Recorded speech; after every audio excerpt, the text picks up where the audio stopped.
people like me.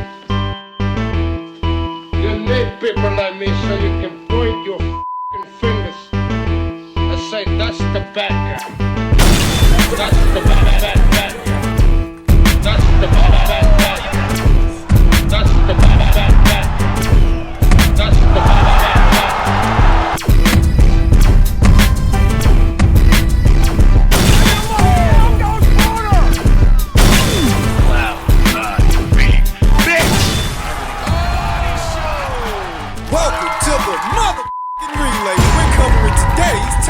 News. Okay, we'll start with this. It was announced earlier today that reigning WBO lightweight champion Rhiannon Dixon will be defending her newly obtained WBO title against former champion Terry Harper. I thought they were going to take their time with this a little more. I thought they were going to give Terry a rebound fight to get back in the winner's bracket and then put her in the ring with Rhiannon. As it stands, they're doing it now. They're gunning it. August 24th, on the undercard of Jack Catterall versus Regis Prograis. The last time we saw Terry, she was getting ragdolled by Sandy Ryan at welterweight. She has since moved down in weight. She's going to go to 135. Sporting a professional record of 14 wins with 2 losses and 2 draws, 6 knockouts, having been knocked out 2 times in 18 professional bouts. These are less than ideal circumstances for Terry Harper to go straight into yet another title fight for another version of a WBO title. She tried to win Sandy's from hers. That didn't work out. Now she's going to try to win Rhiannon's. Rhiannon, who sports an unblemished record of 10 wins with no losses, no draws, 1 recorded knockout. Newly crowned WBO champion, though still less experienced, noticeably less experienced than Terry Harper. That Terry's won some fights, she's lost some fights, but all of it makes her a more experienced fighter than Rhiannon Dixon. This is a noticeable step up in class for Rhiannon, who was last in action earlier this year in April opposite the ring Argentina's own Karen Carabajal, where Terry Harper was last in action the month before that in March against Sandy Ryan. She retired in her corner after just 4 rounds. Now she's going straight into this fight. It's less than ideal for Terry. It's less than ideal for a few reasons. Because she's coming right off a loss where she got banged up. Because she will be attempting to make a weight that she has not made in a very long time. For a little over a year now, as of September of 2022, Terry has been fighting at junior middleweight for a little over a year, and her last 4 fights. To drop down to 135, having not campaigned anywhere near that weight in a substantial amount of time, it could take something out of her. That she might make the weight, but is she making it match fit and able to perform? Because there's making the weight, and then there's making the weight healthy. She doesn't. Her punch resistance is going to suffer for it. Her power. And that's something that we won't know until the night of the fight. Based on how Terry looks, how good or how not so good, that will tell the story. In terms of resume, Terry is, by and large, a more experienced fighter than Rhiannon Dixon. She's been in there with a champion in Eva Wahlstrom. She's fought better fighters, much better fighters so far than Rhiannon has. Eva Wahlstrom, Natasha Jonas, Alicia Baumgartner, Hannah Rankin, Ivana Habazin, Cecilia Brækhus, Sandy Ryan. They share a common opponent in Norway's own Katarina Thanders. Terry stopped her in about 9 rounds, whereas Rhiannon, she won a decision. So Terry punches harder than Rhiannon? Historically, maybe, though here and now, here today, I'm not so sure, because I reiterate, she will be dropping down in weight for this fight, having not campaigned anywhere near this weight in well over a year, and that has consequences, or it could have consequences. This is a sink-or-swim fight. For Terry Harper it is. For Rhiannon Dixon, not so much. Because she's still very young, because she's still an unbeaten fighter. There's no shame in losing to Terry. And if she did, she's got plenty of time left that she can rebound off that loss.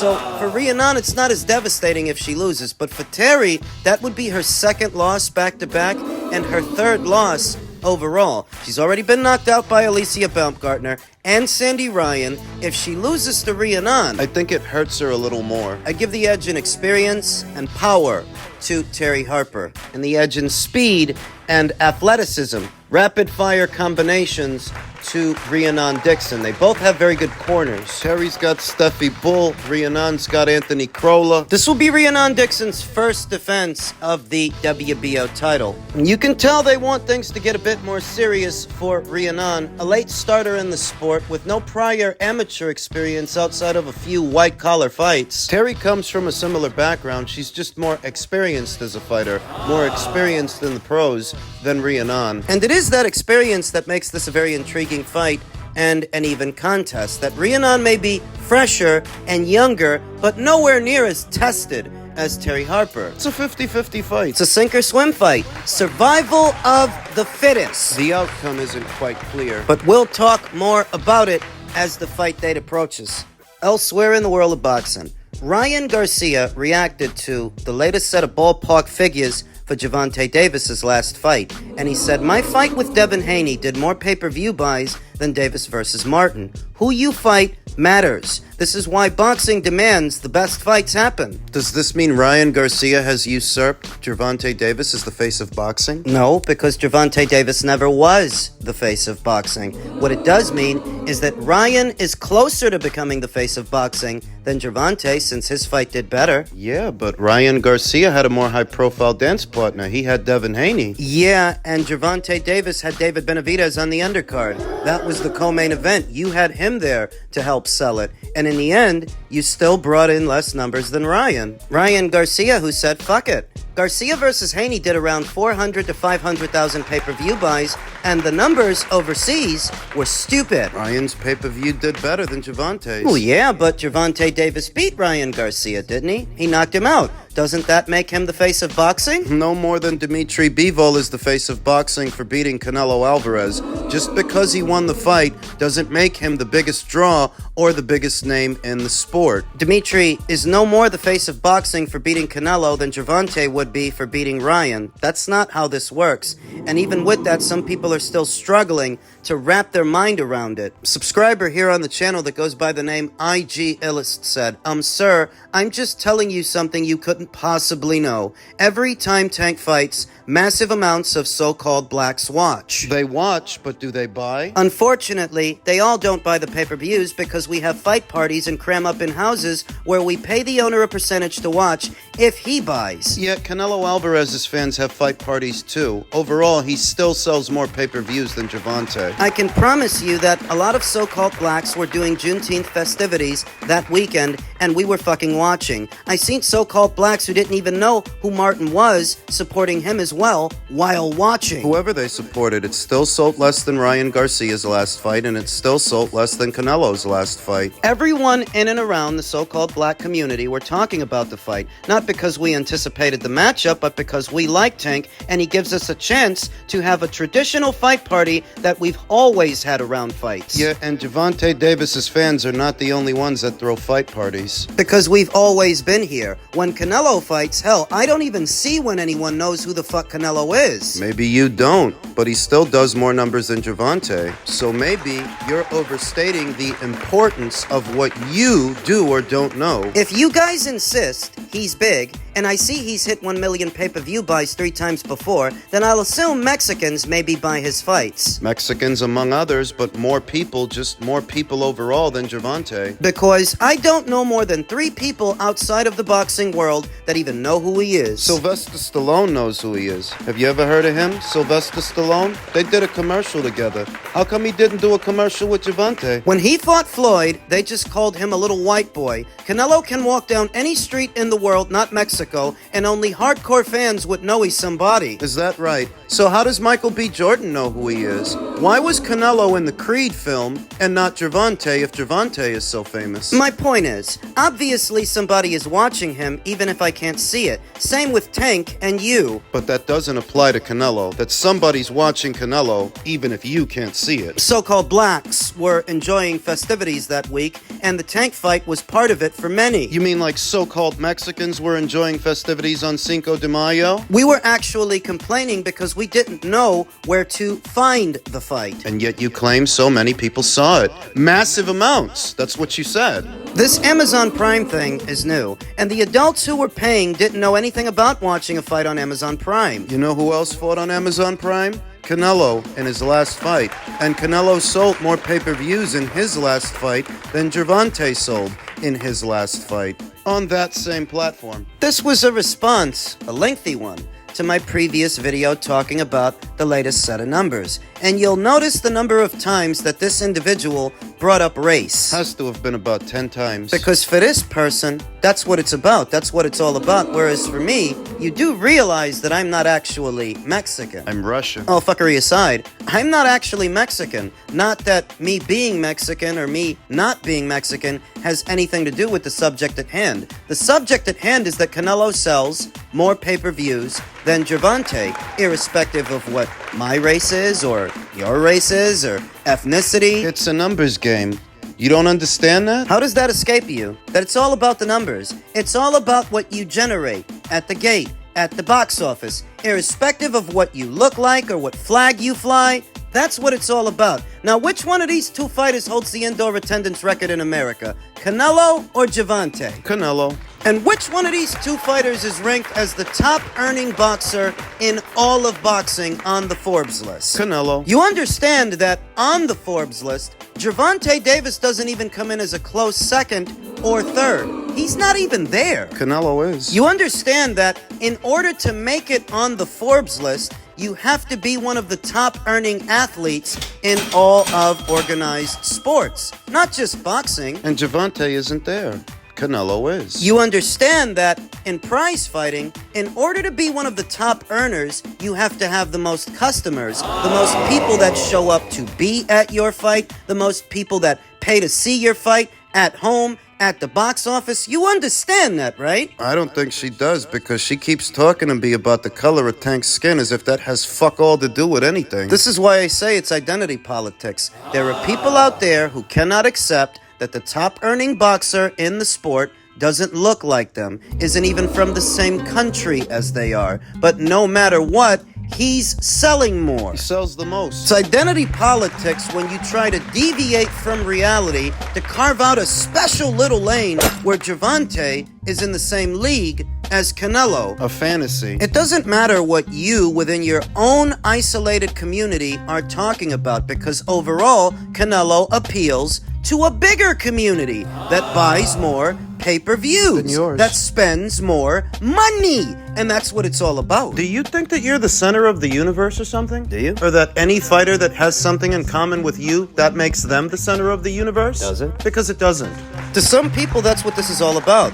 Their identity and their identity politics. Whatever your identity is, whoever you identify with, whatever community you hail from, there are not enough people in that community for Gervonta to usurp Canelo, because so far, you're not generating more numbers than Canelo. You're not generating more numbers than Ryan. And you beat him. And if these matters of fact bother you, then you're proving my point. You think this is about you. It's about the numbers. It's about the money. Welcome to Earth. It's time you came back down to it. Elsewhere in the lightweight division, Oscar De La Hoya said, "Hey, Shakur Stevenson, I guarantee William Zepeda throws more punches in his first round on Saturday than you do in your entire fight." He's taking a piss, because Shakur's fight is going head-to-head with Williams' fight this Saturday. The contrasting styles of the fighter. Shakur Stevenson is your textbook pure boxer, economic, defensively minded, on his toes, and on the move, whereas William Zepeda is a bit of the opposite. Volume puncher, pressure fighter, always coming forward, always pushing the envelope. He actually holds a CompuBox record for his fight with Jojo Diaz. He's made for television, the kind of fighter that's made for television. All action. I don't care how many boxing snobs out there get offended when I say that pure boxers aren't everybody's cup of tea, and Shakur Stevenson's last fight is proof. He got booed for 36 minutes. The people at home, they were falling asleep. They were complaining. And because Shakur Stevenson will be moving forward as a free agent after his fight this weekend, there is emphasis, urgency to put on a good showing. Yeah. A better one than the last one. This is the final fight of his existing top-ranked deal. And the feeling is that he's not going to resign, he's not going to renew, he's going to move forward as a free agent, which isn't all it's cracked up to be. Free agency best services, hot commodities, fighters that are hot right now, and in demand, whereas Shakur, unfortunately, he isn't. Why not? Being a pure boxer doesn't help. It's the least fan-friendly style of all the base styles in the sport of boxing. He's not necessarily a knockout merchant. So you've got Gervonta Davis fans that don't like Shakur, Lomachenko fans who don't like Shakur, Devin Haney fans who don't like Shakur, and to top it all off, Shakur doesn't have a fan-friendly style. The deck is somewhat stacked against him, and even still, I believe he can change. I believe he can adapt. I believe he can do better this Saturday than he did with Edwin De Los Santos. I still believe in this fighter. The subsequent years that have followed Floyd Mayweather's retirement from the sport have seen the audience move away from that cerebral style of fighting, that economic style that even in his heyday, not everybody was a fan of, but he had the good fortune of high-profile opponents that had fans of their own. So even if not everybody's a fan of Floyd Mayweather's fighting style, they are fans of those other fighters like Miguel Cotto and Juan Manuel Marquez, Manny Pacquiao, Canelo, Oscar. It's the part of the story that often gets left out, that Floyd wasn't actually selling all those pay-per-views as well as they did on their own. High-profile opponents had a lot to do with that, and that is a luxury that Shakur here today doesn't have, because Edwin De Los Santos, Artem Hatunafish, these are not high-profile opponents. The high-profile guys, they don't seem to want nothing to do with him, so he's stuck between a rock and a hard place. So many have openly ducked him. Isaac Cruz was ordered to fight him. He didn't want to do it. Frank Martin is not a high-profile opponent, but he didn't want to fight Shakur. He pulled out on him. Gervonta Davis, he can't seem to find the time to make him an offer. Come on, we've had this conversation a million times. So this weekend, I'm going to be honest with you. I'm going to have the Williams-Zepeda fight on the big screen, and I'll pop into the Shakur Stevenson fight to see how it's going, see what he's doing, if he's putting on a better performance than he did the last time. In terms of both cards in their entirety, I do like the top-ranked card a little better than the Golden Boy card. I do, because the top-ranked card is going to have O'Shaquie Foster versus Robson Conceição, and Keyshawn Davis is going to be fighting. I like top ranks undercard more than Golden Boys undercard, but when it comes to the main events, that's something different. That's something else. With William, you know you're getting a guy that's going to look for the knockout. You know you're getting a guy that's going to come forward, make it a fight, throw punches and bunches, and do what he has to do. It's going to be all action. With Shakur, it really is an acquired taste. He's skilled. He's definitely skilled. He's just not entertaining sometimes.